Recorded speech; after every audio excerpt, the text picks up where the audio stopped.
biasa. Amin. Amin. Saudara orang luar biasa. Kenapa jadi luar biasa? Saudara, kita akan belajar kembali bagaimana seharusnya orang yang luar biasa itu bersikap, berlaku, berkata, ya melakukan apa dari kegiatan kita sehari-hari. Saudara, kita akan baca Injil Yohanes pasal 8 ayat 12. Injil Yohanes pasal 8 ayat 12.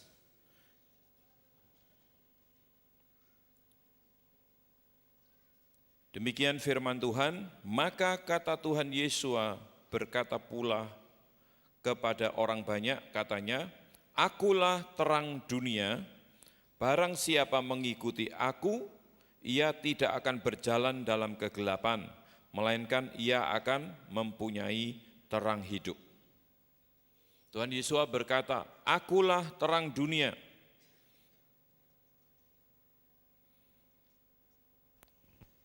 Barang siapa mengikut aku, ia tidak akan berjalan dalam kegelapan, melainkan ia akan mempunyai terang hidup.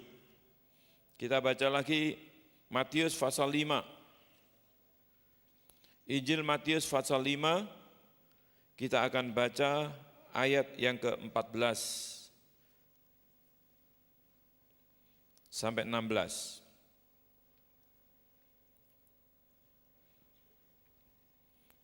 Demikian firman Tuhan, kamu adalah terang dunia. Kota yang terletak di atas gunung tidak mungkin tersembunyi. Lagi pula, orang tidak menyalahkan pelita lalu meletakkannya di bawah gantang, melainkan di atas kaki dian, sehingga menerangi semua orang di dalam rumah itu. Demikianlah hendaknya terangmu bercahaya di depan orang, supaya mereka melihat perbuatanmu yang baik dan memuliakan Bapamu yang di surga. Saudara, tadi dalam Injil Yohanes pasal 8 ayat 12 kita membaca bahwa Tuhan Yesus adalah terang dunia. Barang siapa mengikuti Tuhan Yesus menjadi pengikutnya, ya artinya orang-orang yang percaya kepada Tuhan Yesus sebagai Sang Mesias yang datang ke dunia untuk menyelamatkan umat manusia yang diutus oleh Bapa di surga. Yang percaya itu artinya yang mengikuti Tuhan Yesus. Nah, orang-orang yang mengikuti Tuhan Yesus inilah yang dikatakan apabila kamu mengikuti aku, kamu tidak berjalan di dalam kegelapan. Kenapa tidak berjalan di dalam kegelapan? Karena dikatakan tadi, kamulah terang dunia. Kalau saudara dan saya, orang-orang percaya kepada Tuhan Yesus sebagai satu-satunya Sang Juru Selamat. Mesias itu artinya penyelamat. Ya, Mesias itu artinya penyelamat. Saudara jangan berkata bahwa saudara tidak ngerti. Sekarang ini kita belajar. Kalau saudara nanti ditanya, apa artinya Mesias? Sembuh, sembarang aja. Jangan jawab gitu loh ya. Siapa Sang Mesias? Yang menyelamatkan, ya penyelamat. Nah, Tuhan Yesus datang ke dunia itu sebagai juru selamat untuk menyelamatkan umat manusia yang berdosa. Saudara dan saya adalah orang-orang berdosa yang percaya kepada Tuhan Yesus sebagai penyelamat. Dan Tuhan Yesus berkata, akulah terang dunia. Barang siapa mengikuti aku, ia tidak berjalan di dalam kegelapan. Nah, mestinya kan kita bertanya, kenapa kok bisa tidak berjalan di dalam kegelapan? Kita percaya kepada Tuhan Yesus, kok bisa kita itu tidak berjalan di dalam kegelapan? Nah, Injil Matius tadi sudah menjelaskan, kamu adalah terang dunia. Tapi nanti kita akan kembali ke sini. Kita akan baca dulu kembali ke Injil Yohanes, saudara. Injil Yohanes pasal yang ketiga. Atau kita baca Injil Yohanes pasal pertama dulu. Injil Yohanes pasal pertama, kita akan baca dulu ayat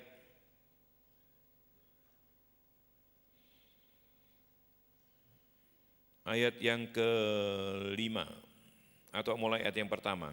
Pada mulanya adalah firman, firman itu bersama-sama dengan Elohim, dan firman itu adalah Elohim. Ia pada mulanya bersama-sama dengan Elohim. Segala sesuatu dijadikan oleh Dia, dan tanpa Dia tidak ada sesuatu pun yang telah jadi dari segala yang dijadikan.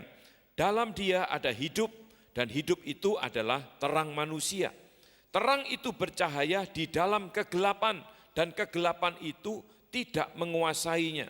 Kita lompat langsung ayat yang ke-14. Firman itu telah menjadi manusia dan diam di antara kita.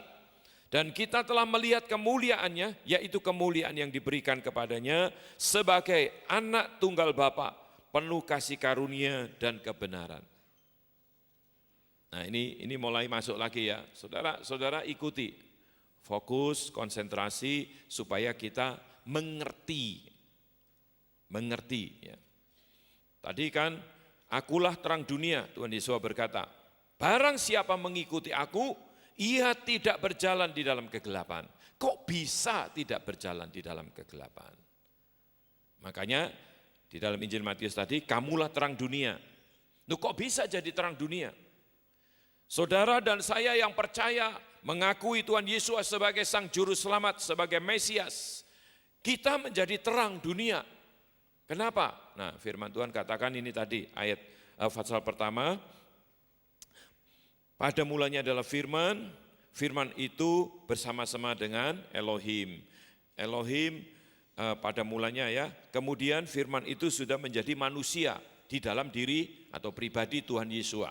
Nah, firman itu dalam Dia ada hidup. Dalam firman yang sudah menjadi manusia itu ada hidup. Hidup itu adalah terang manusia. Terang itu bercahaya di dalam kegelapan dan kegelapan itu tidak menguasainya. Saudara, pada saat kita percaya bahwa Tuhan Yesus Sang Juru Selamat sebagai Mesias, maka misi Bapa di mana menjadikan Tuhan Yesus itu terang dunia, menjadikan saudara dan saya yang percaya ini terang dunia. Karena kita menerima Dia sebagai terang dunia tadi, makanya di dalam ayat 14, firman itu telah menjadi manusia, firman yang pada mulanya Elohim dan di dalamnya ada terang hidup untuk manusia, dikatakan firman itu telah menjadi manusia dan diam di antara kita. Diam di antara kita, diam itu tinggal di dalam kita, saudara. Tinggal di dalam kita.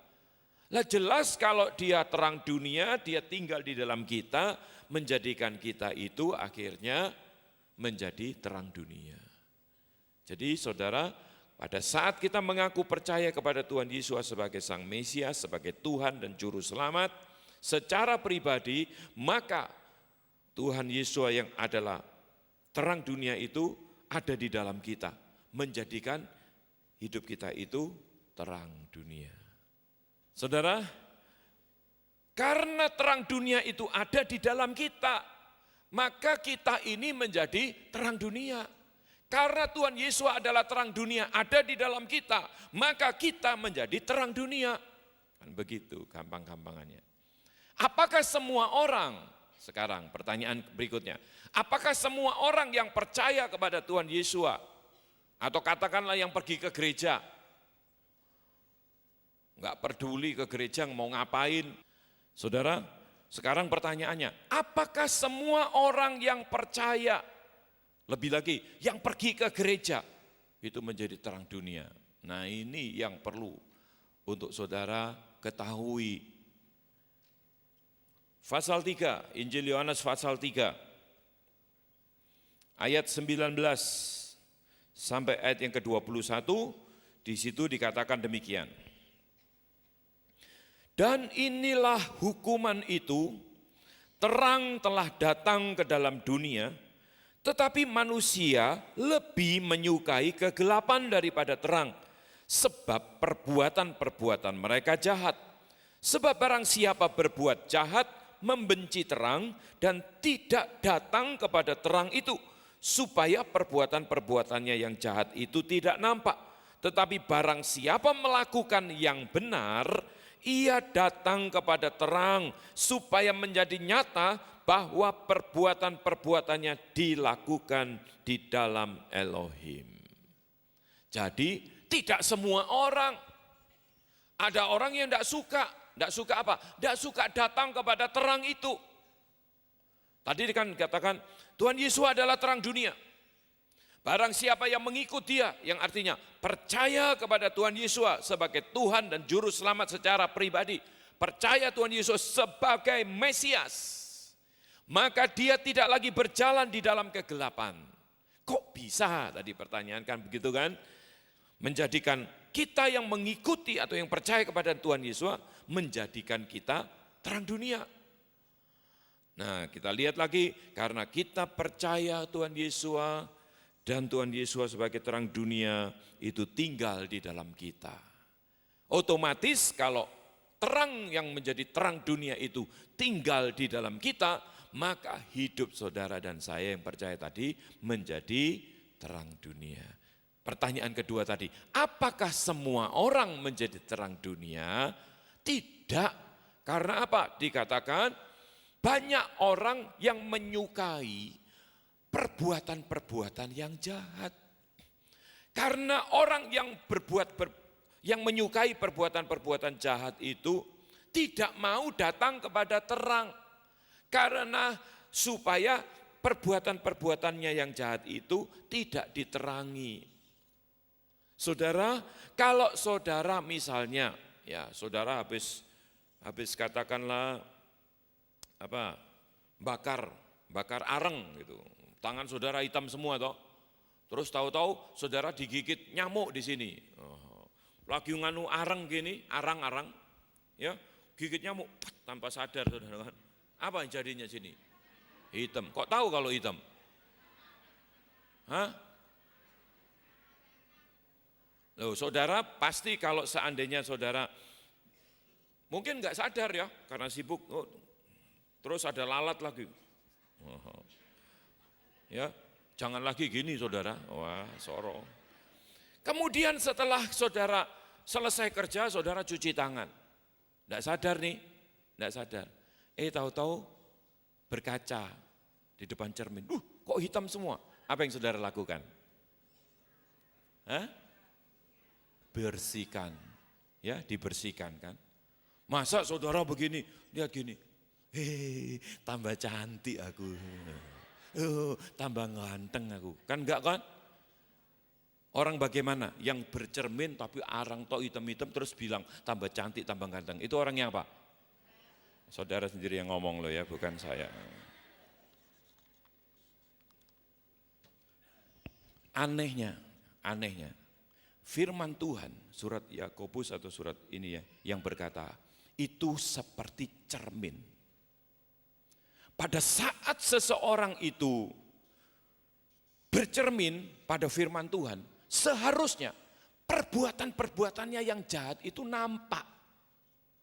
Pada saat seseorang itu bercermin, dia lihat ada hitam di sini. Kok kenapa ada hitam? Oh, tadi digigit nyamuk waktu membersihkan, waktu kerja kena areng, terus digigit nyamuk langsung diteblek. Terus gatel di sini hitam-hitam semua, wajahnya hitam-hitam. Begitu bercermin langsung dibersihkan.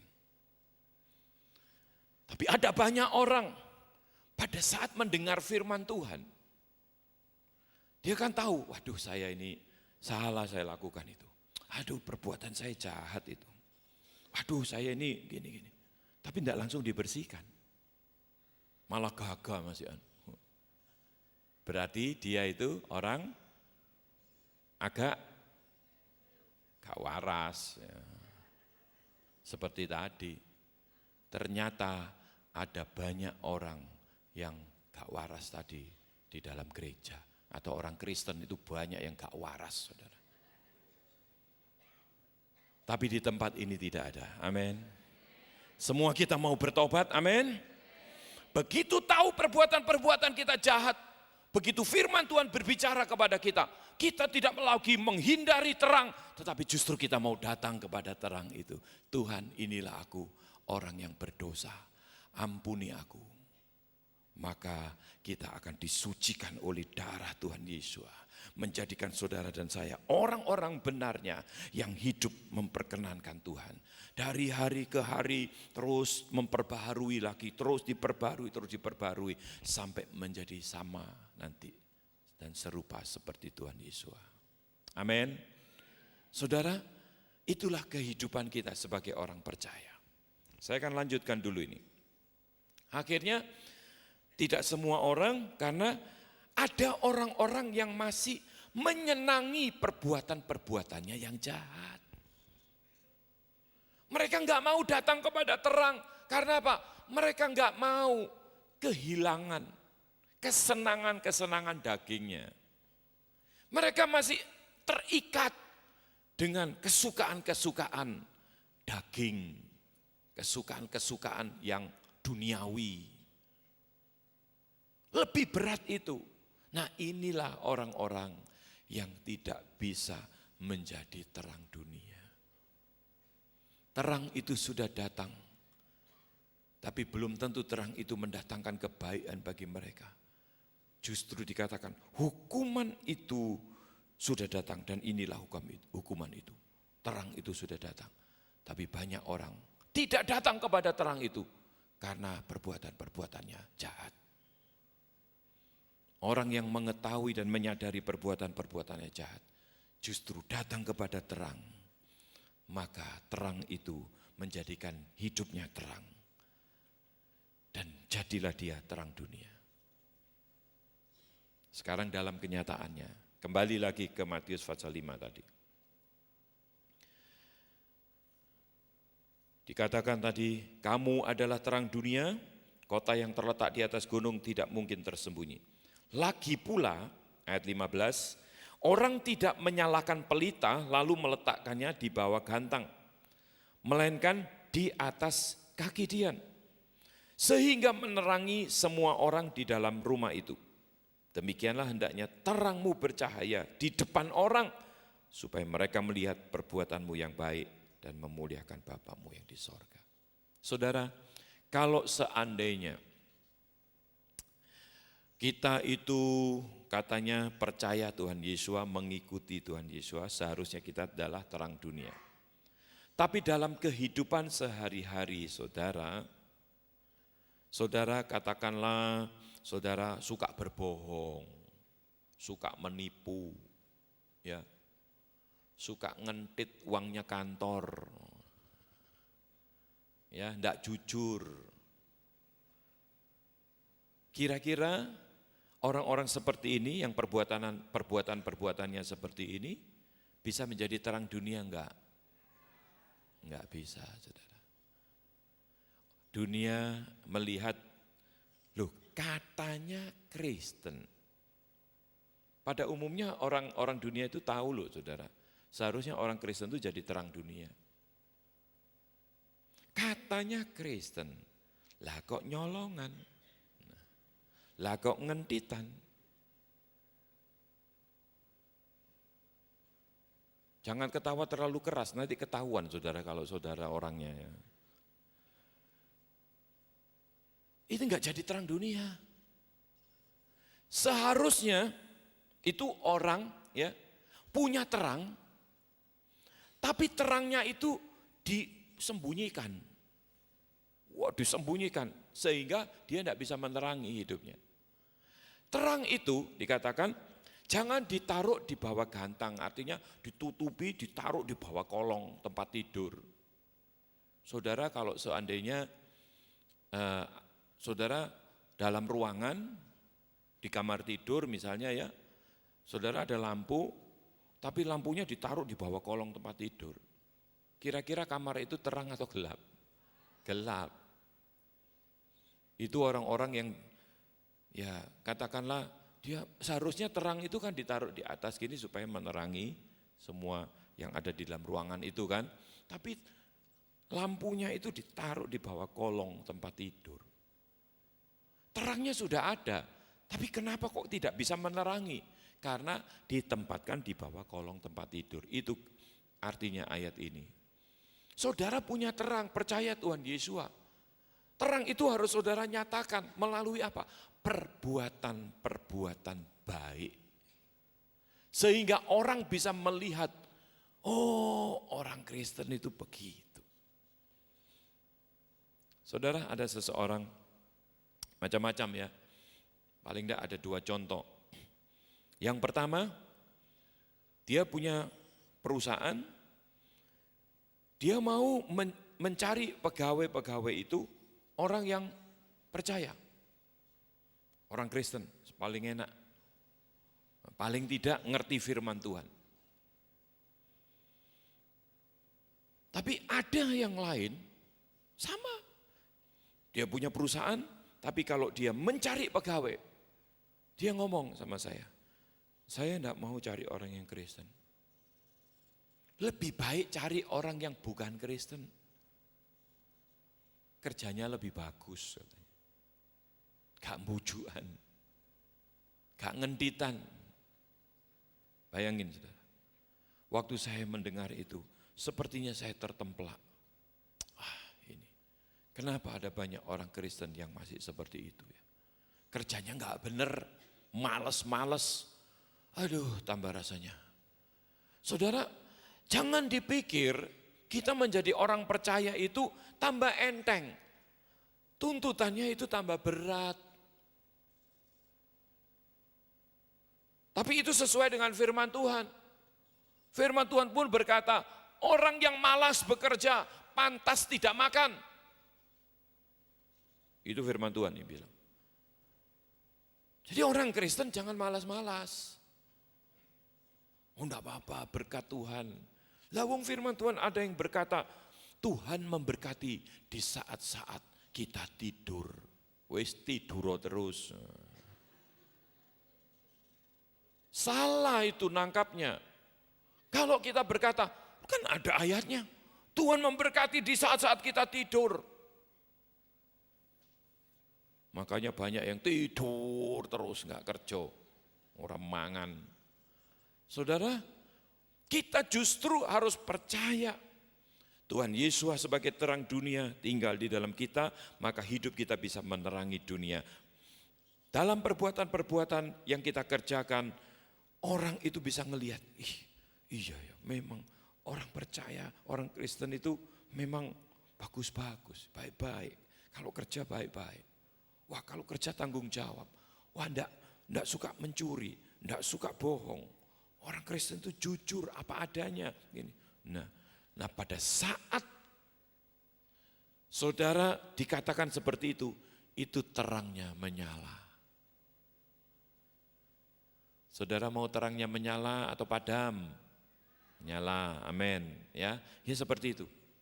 Pada saat orang melihat sesuatu di dalam diri saudara, cara kerja saudara yang baik, rajin, tidak malas, tidak pernah berbohong. Wah dia lakukan dengan penuh tanggung jawab. Orang bisa berkata, iya memang orang Kristen itu baik. Orang Kristen itu kerjanya rajin. Orang Kristen tidak suka bohong. Orang Kristen itu begini-begini. Saat seperti itulah yang disebut terang saudara itu menerangi. Dan saya percaya, 2 mata di surga melihat, wah ini anakku bisa dipercaya lebih. Dia bekerja baik, penuh tanggung jawab, dipercaya lebih, diberkati lebih. Akhirnya naik pangkat, diangkat sama bosnya, gajinya dinaikkan. Loh, itu karena Tuhan melihat. Sehingga Tuhan menggerakkan hati bosnya itu untuk menaikkan gajinya. Diberi kepercayaan lebih. Itu Tuhan loh saudara. Itu Tuhan yang menggerakkan hati bos tadi itu. Tapi Tuhan mau memenuhi firman-Nya. Firman Tuhan berkata, siapa yang setia dan benar dalam perkara kecil, maka tanggung jawab yang lebih besar Tuhan akan tambahkan. Amin. Nah, untuk menggenapi firman ini, Tuhan itu memberikan bonus yang dipakai ya bos, di mana kita bekerja. Oh, gaji saya dinaikkan, oh senang. Wah, terima kasih, ya terima kasih sama bosnya. Jangan saudara bilang, bos kamu tuh ya tetap manusia lah. Yang menaikkan gaji saya itu Tuhan saya, bukan kamu, bukan ini. Wah ya dipecat saudara kalau. Ya tetap Tuhan pakai manusia yang di dunia ini. Terima kasih ya Pak, terima kasih ya. Saudara tetap bersyukur, berterima kasih kepada pimpinan. Tapi saudara tahu ini semua karena Tuhan. Makanya di dalam Kolose pasal 3 ayat 23, lakukanlah segala sesuatu itu untuk Tuhan, bukan untuk manusia. Lakukan. Kita akan baca ya. Kolose pasal 3 ayat 23. Di situ dikatakan begini, apapun juga yang kamu perbuat, perbuatlah dengan segenap hatimu seperti untuk Tuhan dan bukan untuk manusia. Ini ditujukan kepada siapa? Ini ditujukan kepada hamba-hamba yang punya bos, yang punya atasan. Saudara kalau baca ayat 22-nya, hai hamba-hamba, taatilah Tuanmu yang di dunia ini dalam segala hal, jangan hanya di hadapan mereka saja untuk menyenangkan mereka, melainkan dengan tulus hati karena takut akan Tuhan. Baru disambung ayat 23, apapun juga yang kamu perbuat, perbuatlah dengan segenap hatimu seperti untuk Tuhan dan bukan untuk manusia.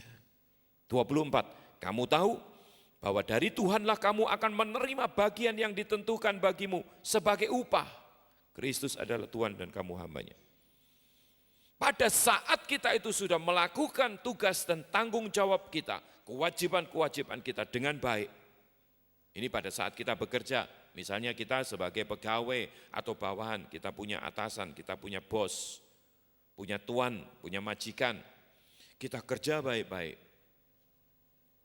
Ya, kita kerja baik-baik karena kita lakukan semua itu seperti untuk Tuhan, bukan untuk manusia. Jangan hanya pada saat ada yang lihat, ada yang ngawasi, wah sepertinya kita kerja baik-baik. Begitu tidak diawasi, sudah malas-malesan. Dulu saudara, saya pernah ya punya proyek sih sebelum saya jadi hamba Tuhan. Dan bosnya itu di Jakarta yang punya proyek ini. Nah saya seringkali beberapa harus menemui dia, apalagi kalau ngambil uang dan sebagainya harus ke Jakarta. Nah di Jakarta itu saya kan datang ke kantornya. Beberapa kali saya datang ya bosnya enggak ada di tempat. Saya harus nunggu kan. Nah ketika saya datang nunggu itu pegawai-pegawai yang ada di kantor itu, waduh ada yang baca koran, ngobrol, ongkang-ongkang kaki. Ya sebelum dulu belum ada HP sih. Kalau sekarang mungkin kerjaannya yang melihat di HP begini semua begini. Nah, bosnya tahu-tahu datang gitu. Karena ini tempatnya itu 3 lantai. 3 lantai, kantor bosnya itu ada di lantai 3, saudara. Nah ini di lantai 1 kan, begitu datang, mobilnya datang, dia kan langsung masuk. Ya, begitu bosnya datang, kan kedengaran, lah pegawai-pegawai yang enggak siap tadi itu, yang kadang masuk di sini, ngobrol di sini, gini, wah langsung. Saya kan duduk di situ nungguin kan, ya saya enggak kenal sama pegawai-pegawainya. Ngapain ini? Oh, bosnya datang.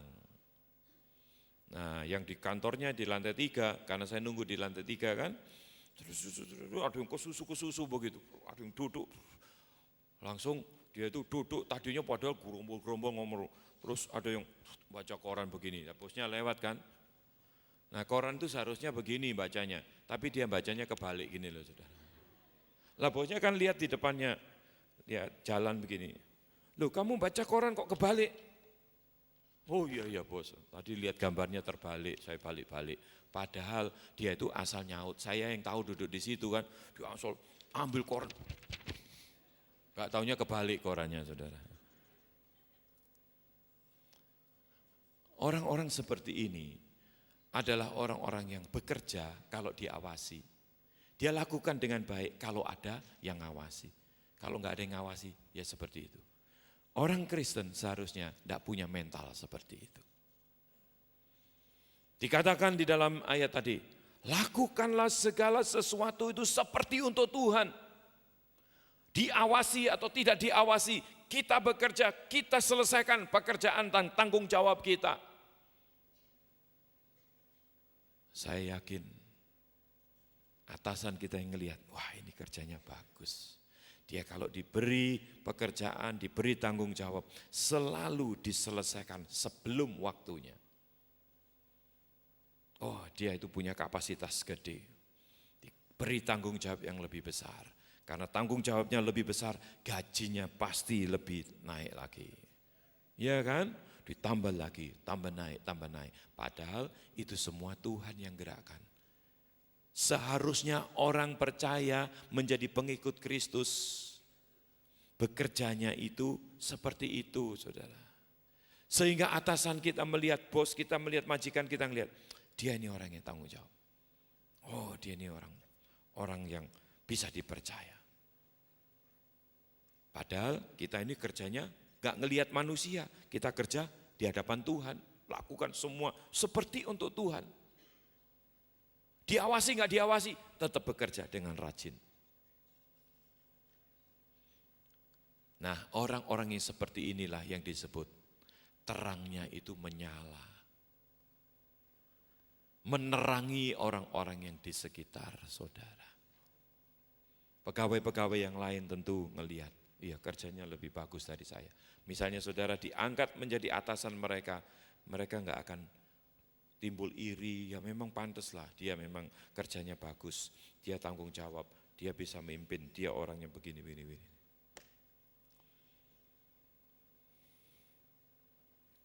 Saudara, itulah yang Tuhan mau. Karena apa? Bagaimana kita bisa tahu kalau itu Tuhan yang mau begitu? Ya karena firman Tuhan seperti itu. Makanya cintai firman Tuhan. Ya saudara, cintai firman Tuhan. Jangan cuma cintailah produk-produk Indonesia, jangan cuma itu. Tapi cintai firman Tuhan, saya bilang sekarang. Karena apa? Firman Tuhan ini yang bisa menerangi jalan-jalan saudara. Karena terang dunia, pada mulanya adalah firman, firman itu adalah Elohim, firman itu menjadi manusia sebagai putra tunggal Bapa di surga dan tinggal di dalam kita.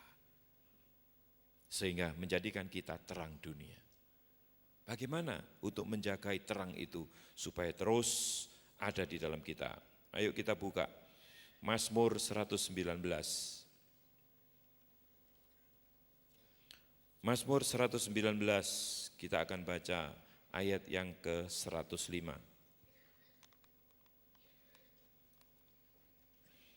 Mazmur 119 ayat yang ke-105 di situ dikatakan, firman-Mu itu pelita bagi kakiku dan terang bagi jalanku. Orang yang mencintai firman Tuhan tidak akan sia-sia. Hidupnya itu akan diterangi. Sebab dikatakan di sini firman-Mu itu pelita bagi kakiku dan terang bagi jalan-jalanku. Saudara dan saya hidup di dunia ini, kita butuh terang saudara. Karena apa? Dunia ini gelap. Dunia ini gelap. Jadi kita perlu terang. Kalau seandainya kita tidak punya terang di dunia yang gelap ini, bagaimana kita bisa berjalan dengan baik? Saudara, kalau siang hari kita berjalan, pasti kita tidak akan terantuk batu misalnya. Tapi kalau saudara berjalan di kegelapan di malam hari, ada batu, belum tentu loh bisa kelihatan.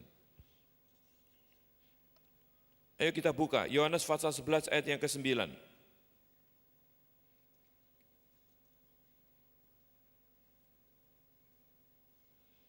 Yohanes pasal 11 ayat yang ke-9 di situ dikatakan, jawab Tuhan Yesus, bukankah ada 12 jam dalam satu hari?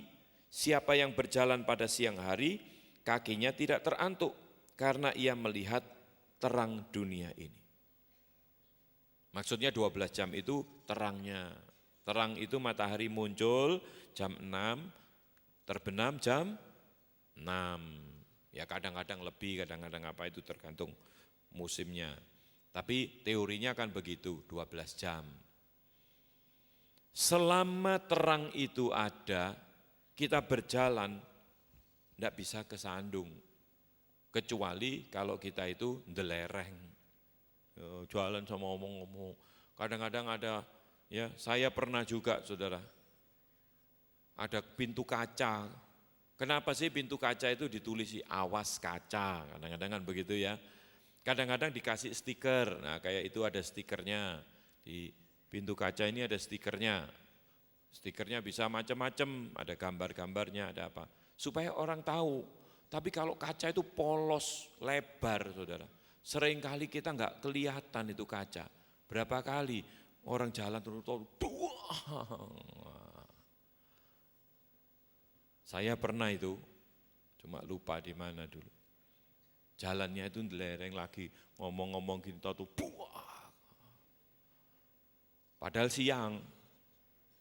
Saudara, kalau ada terang seharusnya kita tahu ada batu, enggak sampai kesandung. Kalau misalnya ada kaca, kita enggak sampai ketabrak dan sebagainya. Karena ada terang. Nah firman Tuhan ini adalah terang bagi hidup kita.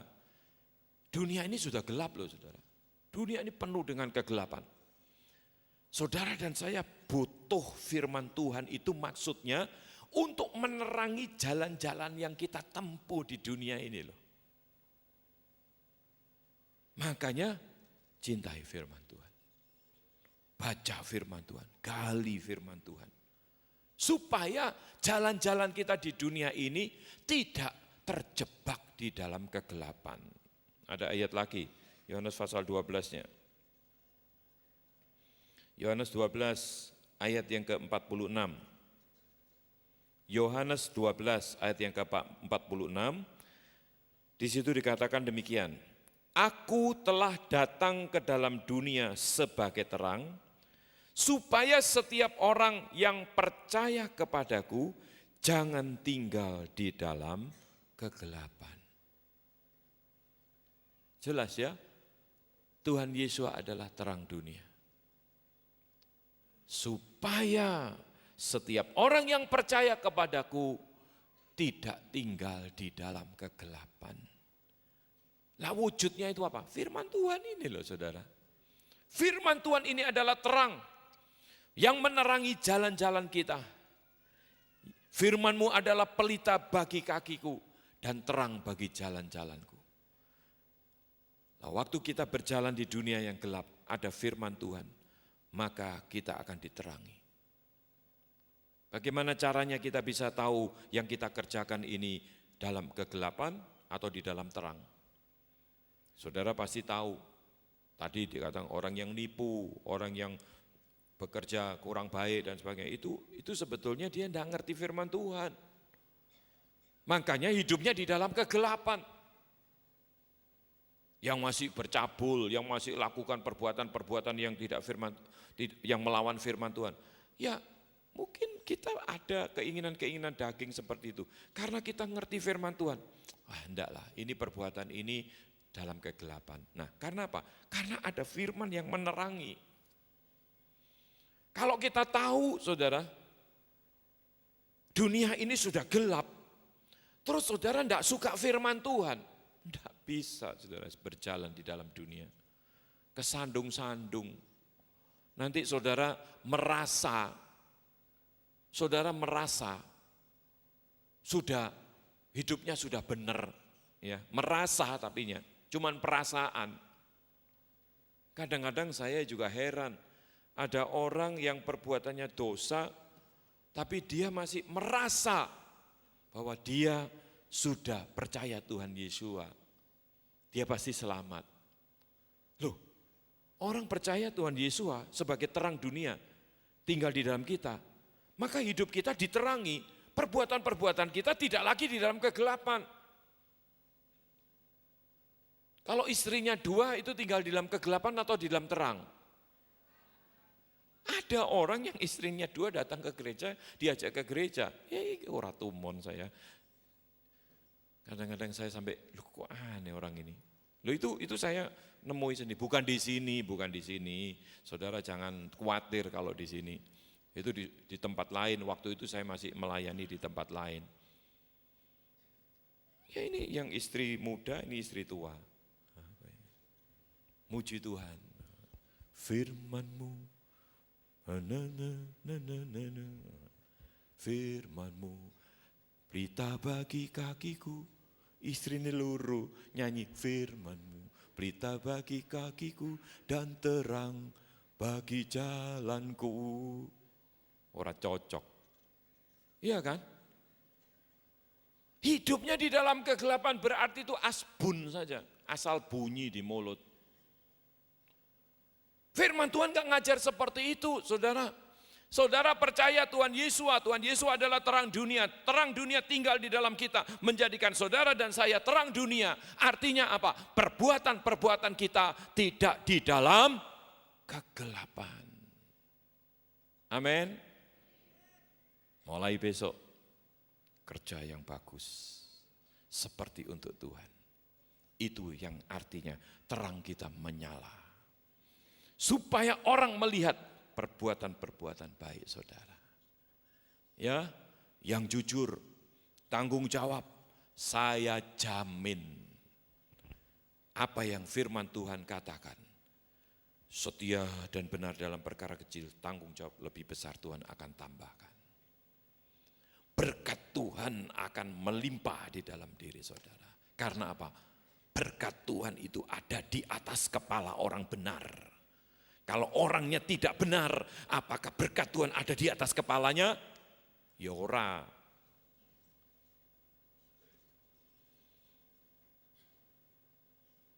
Itu maksudnya. Panggilan saudara dan saya sebagai orang-orang percaya. Terang itu sudah datang. Tapi kita menyukai terang itu dengan cara bagaimana? Kita tinggalkan semua perbuatan-perbuatan jahat kita. Tapi orang-orang yang masih melakukan perbuatan-perbuatan jahatnya, tapi datang ke gereja, dia itu masih suka terhadap kegelapan, terhadap perbuatan-perbuatannya yang jahat. Dia masih simpan itu. Tidak mau datang kepada terang itu, tapi datangnya cuma di mulut. Cuman asbun tadi, asal bunyi, asal ngomong, bukan asal ngompol ya, asal ngomong, asal bunyi di mulutnya. Padahal sebetulnya Tuhan Yesus mau, Tuhan Yesus menghendaki supaya setiap orang yang percaya kepadanya tidak hidup di dalam kegelapan.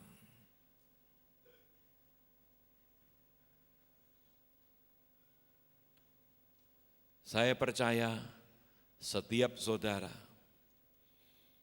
yang mengerti dan menangkap hal ini dan mau saudara berubah, itu harus diikuti dalam tindakan, dalam perbuatan saudara.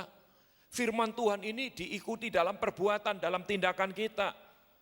Supaya janji-janji Tuhan itu sampai kepada kita. Kalau saudara misalnya, wah dulu sebelum Kristen, sekarang jadi Kristen, yo pancet wae. Ora enek perubahan. Tetap saja. Nah, itu kesalahan bukan dari firman Tuhan, kesalahan bukan di pihak Tuhan. Kesalahan pasti ada di pihak kita. Kalau saudara meresponi firman Tuhan, kemudian saudara taati, saya percaya itu lanjutannya masih ada. Berkat-berkat berikutnya itu pasti masih ada. Perubahan-perubahan yang terjadi di dalam hidup saudara itu pasti ada. Karena itu masih terus nyambung.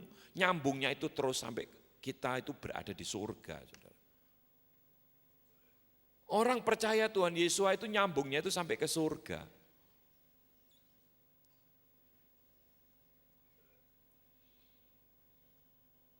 Hari-hari ini saya dihubungi teman-teman SMP dulu. Ya, saya dulu tinggal di kota Sidoarjo.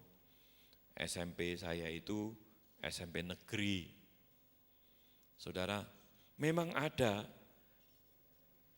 macam-macam kan, daftar alumni yang angkatan saya itu, dulu itu ada 3 kelas, satu kelas kira-kira 40 muridnya. Jadi kira-kira ada 120 orang. Dari daftar nama itu saya tahu, lihat gini-gini. Ada yang jadi macam-macam jadinya, saudara. Ada yang jadi staf di sekretaris negara. Alamatnya itu di kompleks kepresidenan itu, Seknek. Luar biasa ini. Dulu karena dia juga teman SD sampai SMP. Waktu mau ujian SD itu, ya ini salah satu yang disuruh sama kepala sekolah itu datang ke rumah saya belajar matematika. Saudara. Saya ngajari dulu. Lah dia ini yang kebunnya besar, yang suka dibawain sama orang tuanya, kalau dia punya ada pohon sawu, ada pohon pisang, pepaya, kadang-kadang ke rumah itu bawa sawu, bawa apa. Sekarang staf sekretaris negara.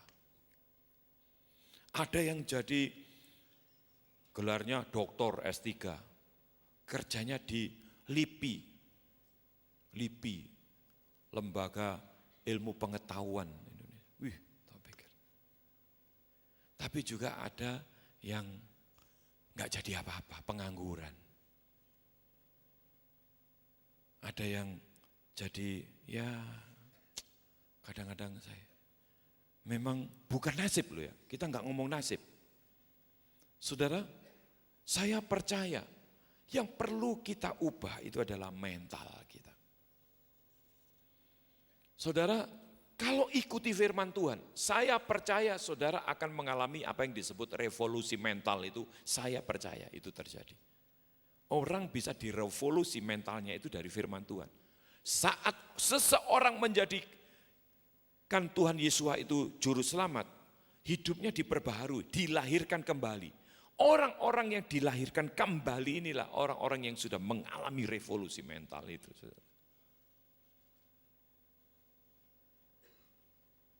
Ada yang pensiunan, ya teman-teman saya rata-rata yang pegawai negeri sudah pensiun. Kan itu dulu ada teman satu bangku, saya tanya, foto-fotonya kok keren-keren gitu. Saya tanya, sekarang aktivitasnya apa?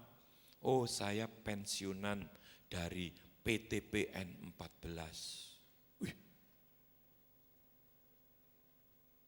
Jadi luar biasa, dia sekarang masih lanjut di anak perusahaannya, sudah yang perusahaan utama, sudah pensiun, sekarang masih dipekerjakan.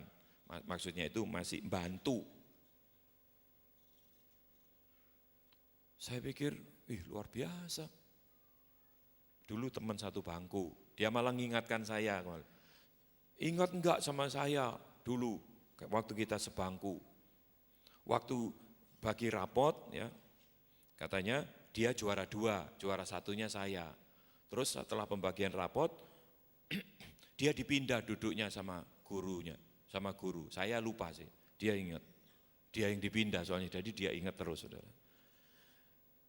Ya, kita dipindah, ya duduk saya dipindah karena gurunya bilang saya ini nyontek katanya.